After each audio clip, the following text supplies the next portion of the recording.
1816. Aasta 9. juunil avaldas ajaleht Observer väga huvitava järelehüüde naisele nimega Jane Lewson. Artiklis selgitati, kuidas ta suri 2 nädalat varem, 28. mail oma majas Londonis, auväärses 116 aasta vanuses. Väidetavalt elas ta nii kaua tänu mõnedele kummalistele harjumustele.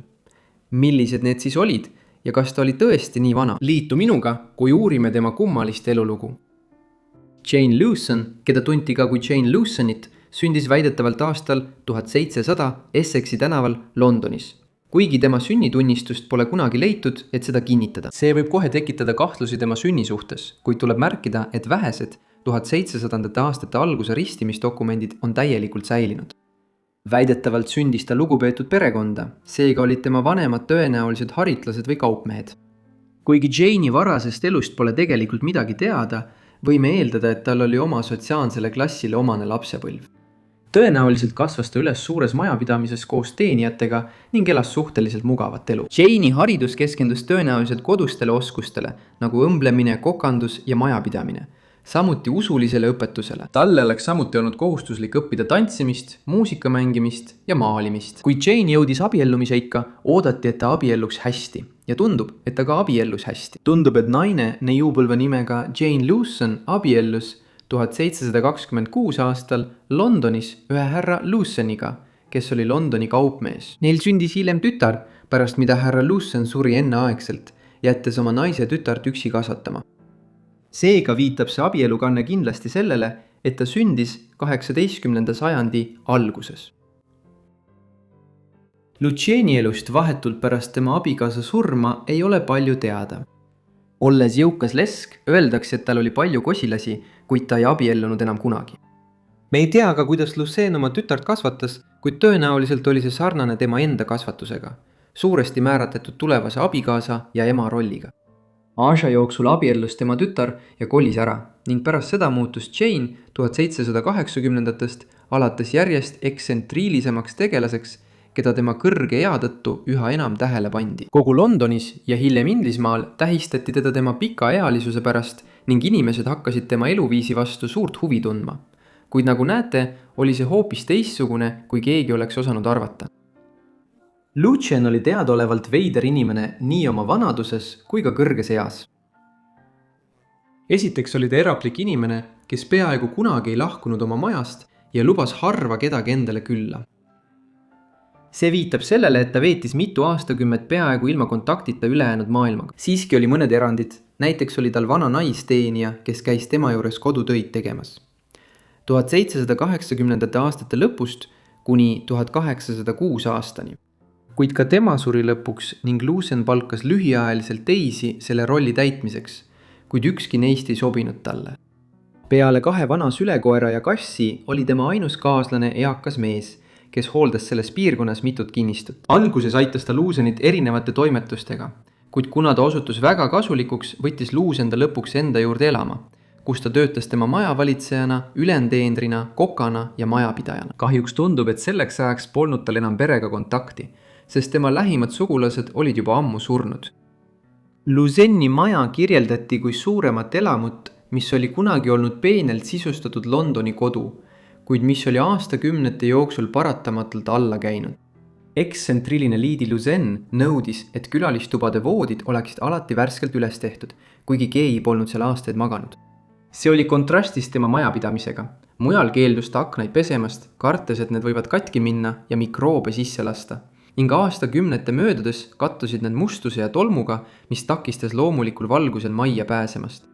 Peale räpaste akende ja laguneva sisemuse teame, et Lucienile meeldis siiski oma aeda hooldada ning naabrid meenutasid, kuidas ta suvekuudel sageli seal istus ja tundide kaupa luges.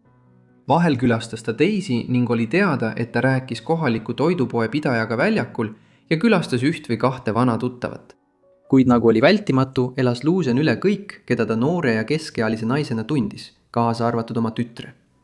Tema järelehüüdes tähelepanelik vaatleja märkis teraselt tema vanamoodsat riietumisstiili, öeldes tsitaadina, et ta eelistas nii väga nooruspõlve moode, et ei muutud kunagi oma riietumisviisi sellest ajast, kui valitses Georg I. Ta kandis alati puudrit ning peas suurt hobusejõhvist tehtud juuksepadjandit, mis oli ligi pool jalga kõrge, mille peal olid juuksed üles seatud. Sellel omakorda müts, mis seoti lõua alt kinni ning 3 või 4 lokki rippusid tal kaela peal. Ta kandis tavaliselt siidist kleite, millel oli pikk slepp ja sügav volang ümberringi. Väga pikk vöökoht ning kleit oli kaelani väga tihedalt kinni tõmmatud. Kaela ümber oli omamoodi krae või volang. Kleidi varrukad ulatusid küünarnukist allapoole, iga varruka küljes oli 4 või 5 mantsetti. Tal oli peas suur üldkübar, täiesti lame, jalas kõrge kontsaga kingad, seljas suur mustast siidist mantel, mis oli pitsiga ääristatud ning käes kulla peakepike. See täiendas tema igapäevast riietust viimased 80 aastat ning selles rõivastuses jalutas ta väljakul ringi. Selle tõttu tunti teda nimega Lady Lutzen. Midagi, mida tema kaasaegsed väga teada tahtsid, oli tema tervis ja kuidas ta oli nii kaua elanud. Ilmselt polnud Lutzeni pikaealisuses mingit saladust peale ebausu. Lutzen oli veendunud, et pesemine toob talle külmetuse. Seetõttu ta ei pesnudki ennast kunagi. Selle asemel määris ta end searasvaga, sest see oli pehme ja sile. Samuti räägiti, et ta nõudis alati oma lemmiktassist tee joomist ning sõi ainult siis, kui istus oma lemmiktooli peal ja tema lõik oli seatud väga kindlasse mustrisse. Muidu oli ta üldiselt ravimite ja arstide vastu. Läideti, et tal oli hammastega lausa erakordne lugu. Ta polnud kunagi ühtegi hammast kaotanud, kuid kummalisel kombel kasvasid tal 1787. aastal, kui ta lähenes oma 90. eluaastale 2 uut hammast. See ei pruugi olla täiesti välja mõeldud väide. Hypodontsia, kus inimesel hakkab täiskasvanu eas kasvama lisahambaid tavapärasest rohkem, on levinum kui arvata võiks ning esineb tänapäeval enam kui 3,5% inimestest. Siiski on üsna ebatõenäoline, et Jane Lutzenil oleks 87-aastaselt ootamatult lisahambad kasvanud. Usutavam oli tunnistus, et tema nägemine hakkas vanemas eas halvenema. Kui Jane Lutzen jõudis oma 110-ndatesse eluaastatesse, tunnistasid paljud teda Londoni parimaks Inglismaa ajalootundjaks. Lihtsalt seetõttu, et ta oli nii paljudest sündmustest läbi elanud ja tal oli neist endiselt terav mälu. Väideti, et ta suutis meenutada sündmusi juba aastast 1715, mis tähendas, et oskas kirjeldada jakobiitide üksikasju. 18. sajandi esimesel poolel toimunud jakobiitide ülestõusud Šotimaal, 7-aastane sõda Prantsusmaaga aastatel 1756, 1763 ja Ameerika iseseisvussõda 1770-ndatel, olles samal ajal elanud läbi kogu Prantsuse revolutsiooni ja Napoleoni sõdade perioodi aastatel 1793, 1815. Lutzen oli ilmselgelt ja arusaadavalt ebausklik oma võimaliku surma suhtes. 1810-ndate keskpaigaks. 1816. Aasta mai keskel suri ootamatult üks vana naine, kes elas temast samal tänaval veidi eemal. See sündmus pani Lutzeni ennustama, et ka tema aeg on lähedal. Ja nii see ka oli. Lutzen suri kodus. 28. mail 1816 väidetavalt 116-aastasena. Ta maeti seejärel Inglismaa pealinnas Bunhill Fieldsi kalmistule, kus tema matustel olid matusevanker ja leinavankrid, et väärikalt tähistada ühe Inglismaa ajaloo kõige kauem elanud naise surma. Pärast tema surma näib, et Lutzen ei soovinud, et keegi tema koju siseneks. Üks tunnistaja, kes sel ajal Jane'i maja külastas, oli sisenedes šokeeritud. Ta märkas, et ustele ja akendele olid paigaldatud arvukad riivid ja latid ning ka ülemiste korruste laed olid lattidega kaetud, justkui selleks, et takistada kellelgi läbi lae majja sisenemast. Ta märkis ka, et tuha hunnikuid polnud aastaid ära viidud ja need olid kuhjatud nii kõrgele, et meenutasid voodeid. Mitte kaua pärast tema surma sai Lutzenist sisuliselt kogu riigis tuntud isik, kuna Observeri ajaleht avaldas 1816 aasta 9. juunil tema järelehüüde. Pealkirjaga Erakordne isiksus selgitab artikkel, kuidas üks Inglismaa mõõdukalt tuntud kuulsustest oli 2 nädalat varem surnud oma majas aadressil Coldbath Square 12 Clercoma lähedal Farringtonis, Londonis. Ajalehe lugejad olid lummatud teada saades, et see naine sündis kuningas William III valitsusajal ning tema elu kestis läbi 5 Briti monarhi valitsemisaja, sealhulgas kuningas George III, kes valitses aastatel 1760–1820 ning oli Inglismaa ajaloo kõige kauem troonil olnud kuningas. Kuid arvestades tema hämarat sünniregistrit, kas me saame tõesti kindlad olla, et ta elas 116-aastaseks? Ja kas see oli tol ajal üldse võimalik? Kui Jane Lutzen oli tõesti 116 aasta vanune oma surmahetkel, siis järgmine küsimus on, kui tavaline oli varauusajal, et inimesed elasid üle. 100 aasta. lõppude lõpuks oli ajavahemik 1500–1800 märgatavalt madalama oodatava elueaga kui tänapäeval. Kuigi enamik inimesi võib loota elada oma 70ndate teise poolde või varastesse 80ndatesse. Kaasaegsel ajal 17 ja 18. sajandil oli oodatav eluiga umbes 37 aastat. Ja siiski Jane Luceni märkimisväärne vanus polnud sugugi ennekuulmatu. Eluiga oli tol ajal nii madal peamiselt tänu kõrgele imikute ja laste suremusele. Umbes 40% kõigist lastest suri enne 10-aastaseks saamist. Lisaks sellele olid sellised haigused nagu rõuged, tuberkuloos ja muhkkatk tol ajal surmavad ning vähendasid veelgi inimeste eluiga. Kui sul aga õnnestus vältida surma imiku või lapseeas ning pääseda elusalt läbi sellistest haigustest nagu rõuged, võis inimene siiski oodata, et elab väga kõrge vanuseni. Tõepoolest, mõne jaoks, nagu Jane Lucen, oleks ta vanemas eas saanud kasu sellest, et 18. sajandil puudusid selgelt tänapäevased probleemid, nagu rasvumine, südamehaigused ja diabeet. Seega on usutav, et Jane Lucen elas tõesti 116-aastaseks.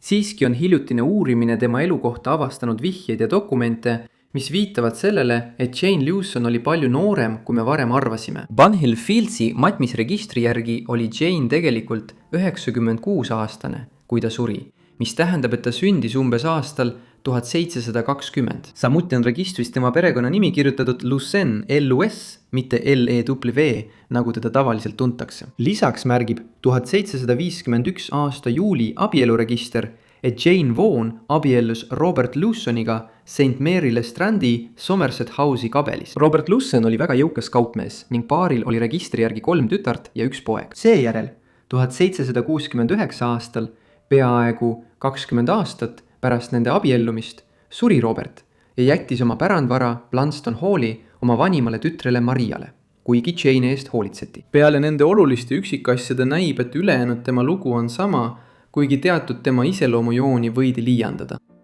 Nagu paljude tema eluseikade puhul käib ka vaidlus selle üle, kes olid tema testamendi kasusaajad. Mõned allikad väidavad, et ta jättis poole oma varast testamendi täitjale ja kellassepale William Anthonyle ning poole Huskinsoni perekonna liikmetele. Teised aga väidavad, et suurema osa tema varast said tema teenija ja vana sõber ning tema kaugemad sugulased, kes olid veel elus, ei saanud midagi.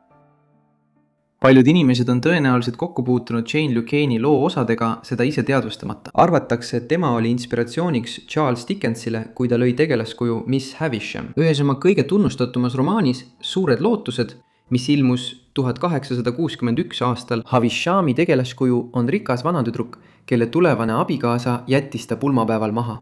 Ta elab seejärel pimedas mõisas, kandes pidevalt oma pulmakleiti ja vananedes enneaegselt, kuna tal puudub kokkupuude päikese valgusega. Arvestades Luceni kalduvust kanda vanu kleite, tema kodu ümbritsevat pimedust ja tema vanust, on õnnetatud, et Dickens ammutas osa ideid Havishami tegelaskuju jaoks Lady Luceni eluloost. Selle kõrval on veel mitmeid teisi isikuid, kellest Dickens väidetavalt sai inspiratsiooni Miss Havishami tegelaskuju loomisel. Eriti märkimisväärne on Eliza Emily Donithorne, naine, kes elas 18. sajandi 40ndatel Sydneys, Austraalias, ning kelle abikaasa Toby jättis ta pulmapäeval maha. Donithorne veetis väidetavalt järgmised 20 aastat oma elust kodus suletuna. Ta kandis oma pulmakleiti ning laual seisis lagunenud pulmatordi jäänused. Kokkuvõttes on Jane Luceni lugu Miss Havishami jaoks rõõmsam inspiratsiooniallikas. Väidetavalt 116-aastane naine, kes elas läbi kogu 18. sajandi.